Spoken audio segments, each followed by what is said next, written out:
Relation between atomic mass unit and electron volt. Electron volt भी energy की unit है और जूल भी एनर्जी का यूनिट है। 1.602 into 10 to the power minus 19 joule 1 electron volt के बराबर होता है।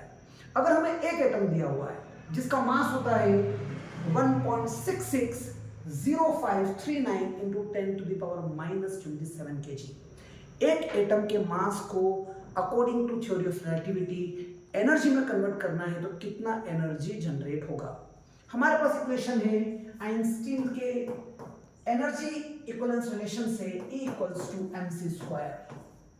मास एक एटम का लेना है दैट इज इक्वल्स टू 1.660539, उसको हम 1.66 ले रहे हैं into 10 to the power minus 27 multiplied by c square, where c is the speed of light और स्पीड ऑफ लाइट कितना है 3 into 10 to the power 8 metre per second.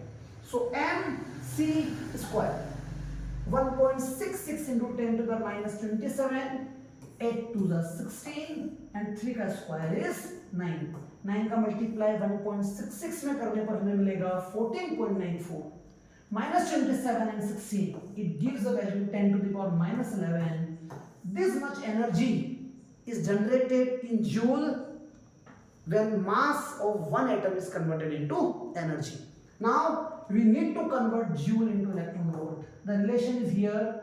Divide this value by 1.67 into 10 to the power minus 19. Answer is 9.315 into 10 to the power 8 electron volt.